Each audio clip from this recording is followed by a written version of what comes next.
Le suicide, c'est l'issue de tout un processus qui a pour caractéristique principale d'être une réponse à une souffrance extrêmement intense, une souffrance devenue intolérable. Aujourd'hui, on considère qu'il existe tout un continuum qui fait qu'on arrive au suicide. Le suicide, ça n'arrive pas du jour au lendemain. Et ce continuum, ça commence par des idées suicidaires qu'on appelle passives, c'est-à-dire qu'on se dit qu'il serait souhaitable d'être mort sans pour autant penser à mourir soi-même ou par un geste qu'on ferait soi-même. Puis des idées suicidaires actives. Les idées suicidaires actives, c'est qu'on pense activement à vouloir mourir soi-même par un comportement que l'on ferait soi-même. Et quand la détresse augmente, quand il y a encore plus de souffrance, les idées suicidaires deviennent qu'on appelle scénarisées, c'est-à-dire qu'on pense à une manière de mourir jusqu'au passage à l'acte. Quand on fait un passage à l'acte et qu'on ne meurt pas, ça s'appelle une tentative de suicide. Et malheureusement, quand on décède, ça s'appelle un suicide. C'est très important de se rappeler que tout ce spectre-là qu'on appelle les conduites suicidaires, tout ce spectre-là n'arrive pas du jour au lendemain. C'est très important de le savoir parce que c'est un continuum qu'on peut arrêter à tout moment. Et à tout moment, on peut prévenir le passage à l'acte. Il existe toujours des signaux d'alerte avant une tentative de suicide ou un suicide. On ne maîtrise pas toutes nos expressions comportementales, nos expressions émotionnelles. Donc nécessairement, quand on est en détresse, et il y a toujours de la détresse avant une tentative de suicide ou un suicide, généralement, ce sont des signes qu'on appelle aspécifiques. Ça veut dire qu'on les retrouve quand on vit de la détresse de manière très intense, qui peuvent signer l'existence d'idées suicidaires ou pas, mais qui peuvent se repérer. Ça peut être des signaux émotionnels, par exemple le fait de pleurer, le fait d'être irritable, le fait de se mettre plus facilement en colère, le fait d'être triste en permanence. Ça peut être des signaux comportementaux, le fait d'arrêter d'aller au travail ou à l'école quand on est un enfant, le fait d'être plus agité, le fait de se replier. Ça peut être des signaux aussi intellectuels ou cognitifs, avoir des difficultés à réfléchir, à penser, et des gens qu'on voit qui sont perplexes, qui sont dans leurs pensées, dans leurs idées. Il y a toute une série de signes. Et puis, il y a des signes qui ne trompent pas, ce sont les propos suicidaires. Ils signent quasiment toujours l'existence d'idées suicidaires en arrière. Alors c'est rare que ces propos suicidaires soient explicites, c'est-à-dire c'est rare que les gens disent « bah tu sais, j'ai envie de mourir ». Généralement, c'est plus des allusions à ces idées suicidaires, c'est-à-dire qu'on va dire « bah tu sais, moi j'en ai ras-le-bol » ou alors « t'inquiète pas, tu n'auras bientôt plus affaire à moi ». Moi, tu sais, je suis vraiment arrivé à bout. Ce ne sont pas des propos qui sont explicites, mais c'est autant de perches tendues. Et ce qui est très important, c'est qu'il faut savoir saisir ces perches. Il faut savoir dire « mais qu'est-ce que tu entends par là? Est-ce que tu entends que tu as des idées suicidaires, que tu penses à mourir ?»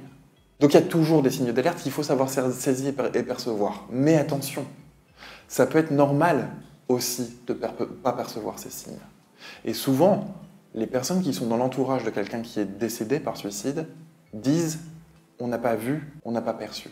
Et c'est normal de ne pas percevoir et de ne pas voir. C'est plus facile toujours de se refaire le film à l'envers et de se redire après qu'il y a eu un suicide, ah bah oui, on aurait dû voir ça, on aurait dû voir ça, on aurait dû voir ça. Parfois, effectivement, les personnes souhaitent protéger leurs proches et du coup, ne leur en parlent pas trop.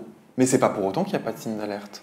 Et c'est pour ça qu'on doit se mobiliser collectivement. C'est pour ça que toute la société doit se mobiliser. C'est pour ça qu'on doit être attentif à nos collègues, à nos amis, si on fait du sport, aux gens avec qui on fait du sport, quand on est dans une association, qu'on doit être attentif aux personnes avec qui on est dans cette association.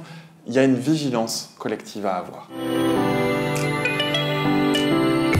Il y a quelque chose à se dire qui est très clair et qui est très ferme, c'est que le suicide est évitable. Et il y a plein de manières de faire pour éviter le suicide. Il y a aujourd'hui en France de très nombreux acteurs et de très nombreux dispositifs qui sont mobilisés pour faire de la prévention du suicide. Et on peut agir sur plein d'axes. On peut améliorer justement le repérage des personnes qui ne vont pas bien. On peut faire en sorte qu'elles arrivent aux bons endroits, au bon moment, avec les bonnes ressources. On peut évidemment, et j'en reparlerai, les soigner, les accompagner.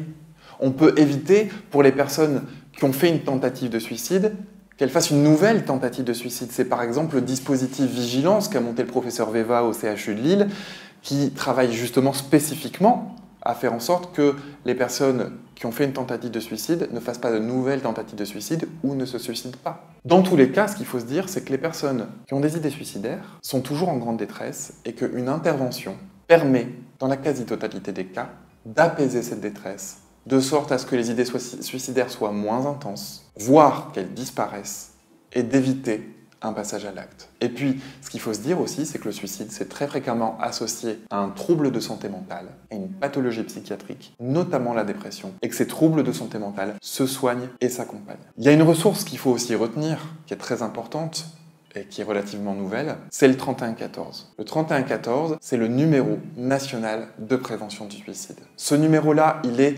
gratuit. Il est disponible 7 jours sur 7, en tout point du territoire, métropole et outre-mer. Il est strictement confidentiel et il est professionnel, c'est-à-dire que ce sont des psychologues et des infirmiers qui vous répondent sous la supervision, sous la responsabilité d'un médecin psychiatre. Vous pouvez l'appeler si vous êtes citoyen, personne en détresse, si vous êtes un proche et que vous vous inquiétez pour quelqu'un, ou si vous êtes professionnel, il ne faut pas hésiter à appeler.